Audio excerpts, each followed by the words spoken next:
The boots told the story before anyone said a word. 2 pairs, same war, same autumn mud in France, 1944. 1 pair, cracked leather, dark with weeks of field mud, the kind that doesn't wash out because it went in too deep.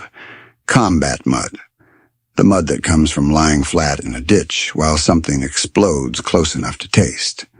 The other pair, clean, polished, the boots of a man who arrived last week.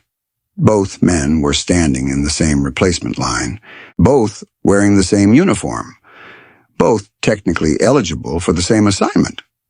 One was sent to the back. He was the one with the mud on his boots. Pause on that image for a moment. Not the paperwork that caused it, not the system that allowed it, just the image. A man who had already done the hardest part of this war, standing behind men who hadn't done any of it yet. That is where this story begins. Not in a courtroom, not in a headline, in a line, in France, in autumn, with mud on one pair of boots and not the other. Before this becomes a story about a command culture that couldn't sustain 2 contradictory standards at once, it is a story about a piece of informal logic that tried to make combat experience disappear. The logic went like this: rank matters, seniority matters, process matters. What the process did not say out loud, what it did not have to say, because it didn't need to, was that the man at the front of the line looked a certain way, and the man being moved toward the back looked a different way. The replacement officer in this kind of scene was not a monster. He was a man operating inside a system that handed him a form and a cue. The form didn't ask the hard question. The form didn't have a box for combat miles traveled or engagement survived or weeks in contact with the enemy. The form had a slot for name, rank, unit, and race. And in the United States Army of 1944, that last detail did invisible work. Read that twice. The form didn't say, put the experienced black soldier at the back. It didn't have to. The informal architecture of a segregated army did that without writing it down. The replacement officer followed an assumption so embedded in institutional practice that it felt less like prejudice and more like procedure. That is what made it so durable and so difficult to crack. Here is the detail that turns the whole picture from frustrating into something sharper. The Third Army's own records describe what combat experience actually looked like when it walked into headquarters.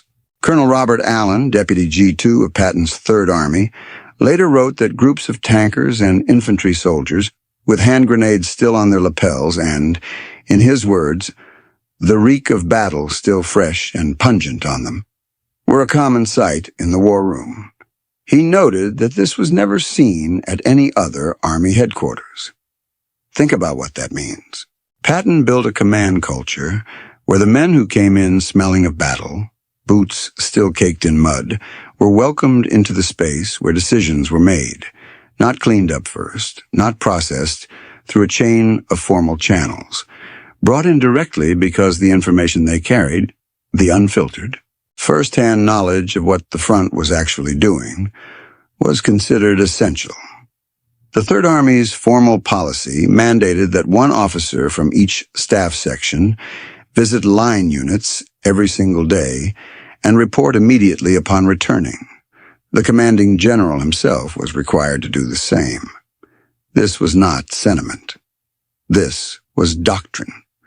Patton understood that an army that couldn't hear from the men doing the actual fighting was an army operating on yesterday's information.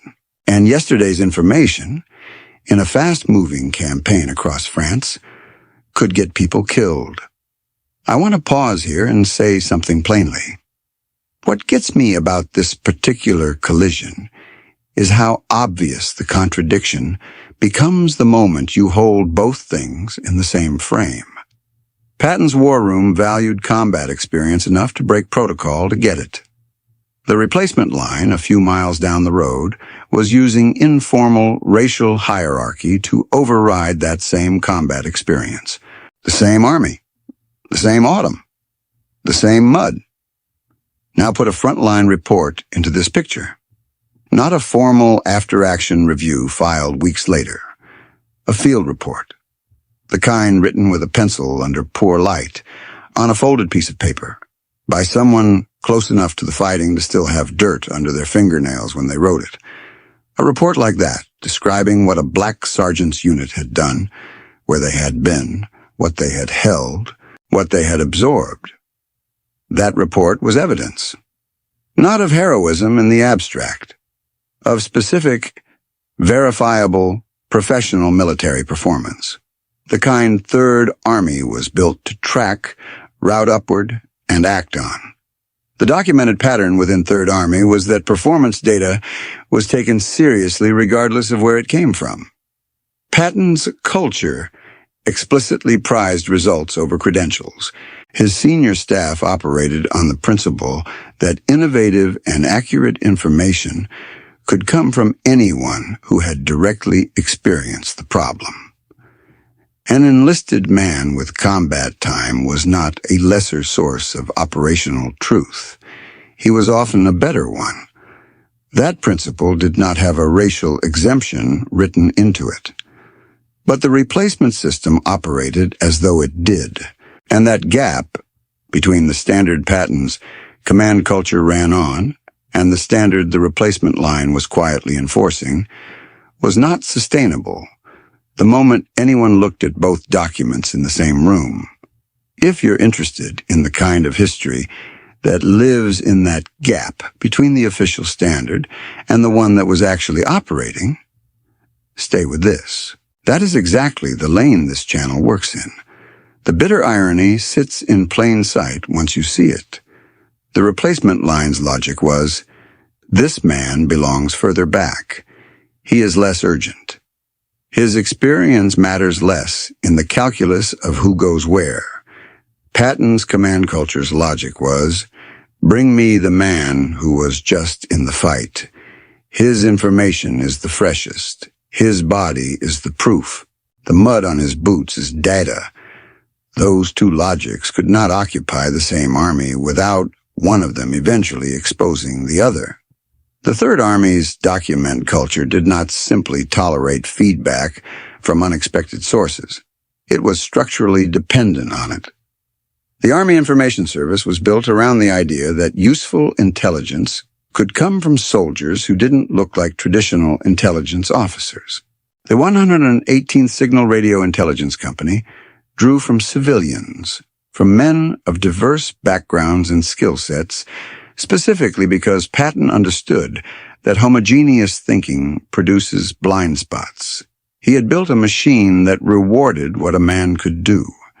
And somewhere in the replacement process, a quieter machine was still running, one that sorted men by what they looked like before asking what they'd done.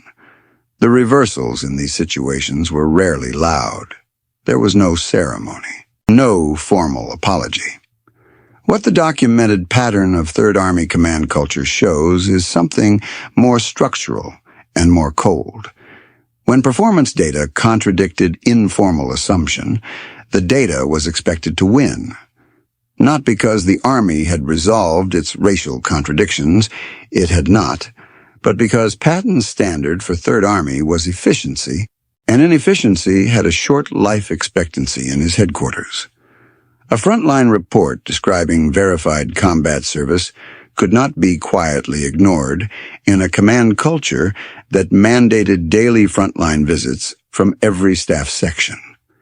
The same mechanism that brought tankers smelling of battle into the war room was the mechanism that made informal racial override of combat experience operationally indefensible.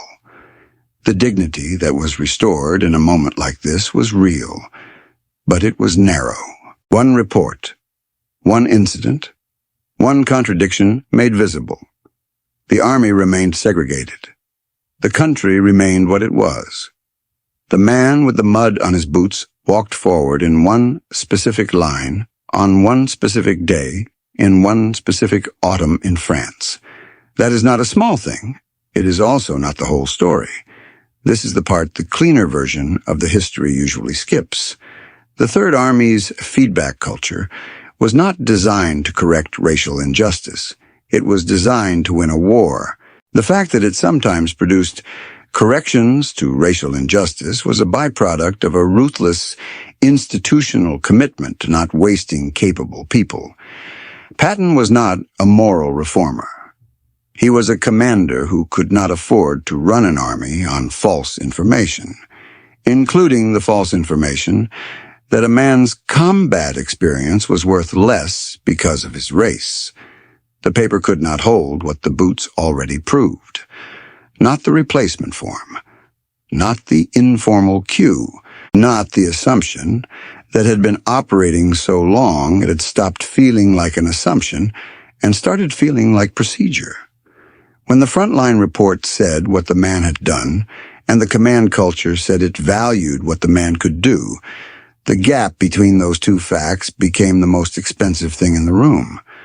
Because in Patton's Third Army, the war room door was open to anyone still carrying the smell of the front. And mud, it turned out, was a credential. If you want more episodes about the invisible standards that shaped who this war remembered and who it tried to forget, this channel is exactly that.